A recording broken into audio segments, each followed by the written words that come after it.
Welcome to our channel. Today we how to verify your PC supports TPM 2.0 for Windows 11 step by step clearly. To verify your PC supports TPM 2.0 for Windows 11, begin by pressing the Windows key and the R key at the same time. This will open the Run dialog box.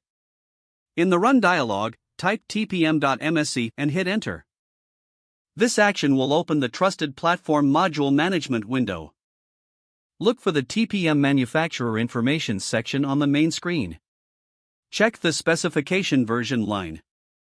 If it says 2.0, your PC supports TPM 2.0. If the version is lower than 2.0, your system does not meet the requirement. If you see a message indicating that a TPM is not detected, your PC either doesn't have a TPM or it is disabled in the BIOS. In that case, you will need to restart your computer and enter the BIOS settings. To access the BIOS, watch for the prompt to press a specific key during startup, usually F2, Del, or Escape.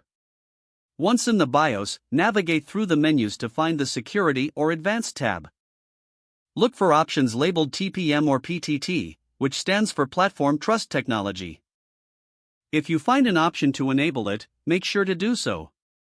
Save the changes and exit the BIOS. After the startup completes, repeat the earlier process by running tpm.msc. Verify the TPM specification version once more.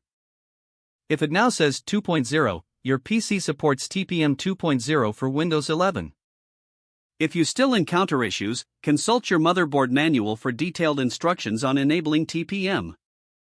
Remember, ensuring your PC meets these requirements is crucial for upgrading to Windows 11. If the page does not load, refresh the browser or try again in a private or incognito window. Make sure you are using the correct email address, then retype it carefully to avoid small typos. If your password is not accepted, use the reset option and create a new strong password you can remember. Check your spam folder for verification or security emails, then complete any requested confirmation steps. Enable two-factor authentication if available to improve account security and reduce unauthorized access risk. After signing in, review your profile details so your contact information and settings are accurate and current. If you see an error message, note it down and try again after restarting your device and internet connection. Log out when you finish, especially on shared devices, to keep your account and payment information secure. Don't forget to like this video and subscribe to our channel for more step-by-step tech guides.